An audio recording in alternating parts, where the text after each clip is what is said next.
Pendant que certains sont confinés pour combattre un virus, d'autres se confinent volontairement au soleil. Mais c'est quoi cette histoire ? Cette histoire se passe il y a près de 100 ans, dans la commune de Donloup. C'est une histoire cocasse, mais véridique. Figurez-vous que pendant quelques années, un drôle de personnage a vécu tel un ermite, près de la vallée du Rimont à Donloup. Et aujourd'hui, dans ce 4e podcast, nous allons raconter l'histoire de ce personnage.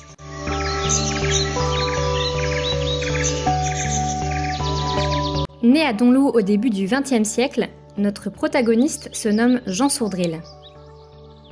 Après la Première Guerre mondiale, il part travailler à Saint-Nazaire sur les grands chantiers de paquebots.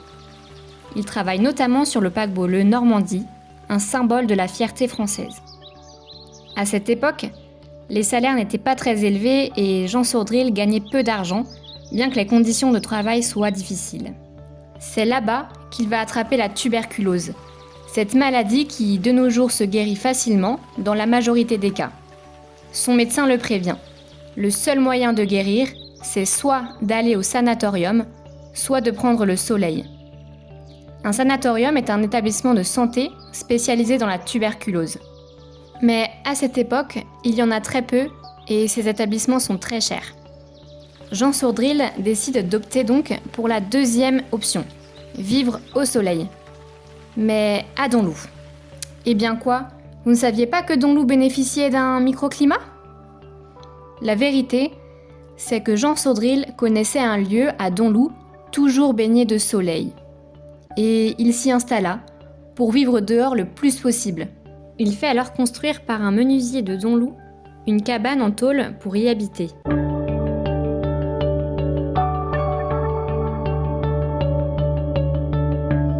Pendant plusieurs années, il vécut dans cette modeste cabane. Et au fil des mois, sa maladie s'estompait. Un miracle. Le miracle de sa guérison s'est rapidement répandu. Alors, notre ermite a bien profité de ce miracle. Il faut savoir que Jean Sourdril était un petit malin. Évidemment, il avait besoin d'un minimum d'argent pour vivre. Alors, il profita de ce soi-disant miracle pour gagner de l'argent. Un jour, et par hasard, il prédit la date de mariage d'une femme qui vint le voir. Et par chance, elle se maria juste ce jour-là, le jour qu'il avait prédit. Ni une ni deux, ce coup de bol servit sa réputation. Il devient très vite l'attraction du village. Rapidement, les dimanches, des dizaines de voitures venaient se garer proche de la vallée du Rimont pour aller le voir. Sa réputation était faite. Ce mystérieux personnage bénissait les gens et prédisait les mariages. Pour conforter ce statut de prédicateur ou de charlatan, à vous de voir, Jean Sourdril creuse une petite grotte dans la falaise près de sa cabane. C'était là-bas que ses rendez-vous avaient lieu. Son succès dépassa les frontières de Donloup.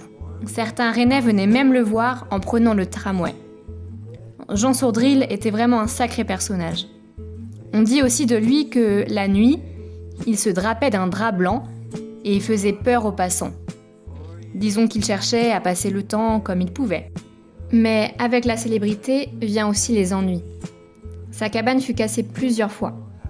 Et un jour, lorsqu'il fut totalement guéri de la tuberculose, il décida de quitter sa cabane et sa grotte pour aller vivre dans son ancienne maison à Donloup.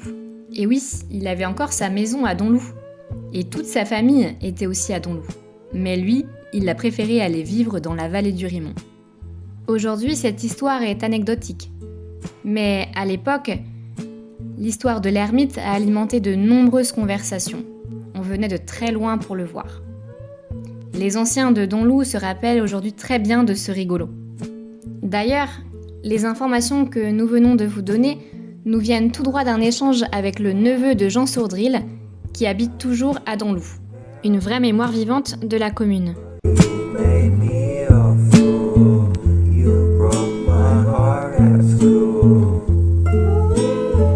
Profitez d'une belle balade dans la vallée du Rimont pour passer de l'autre côté de la route de Rennes. Regardez autour de vous, vous trouverez peut-être la trace d'une grotte. On y trouve encore une marque de cet ermite. 1932, la date à laquelle il creusa cette grotte.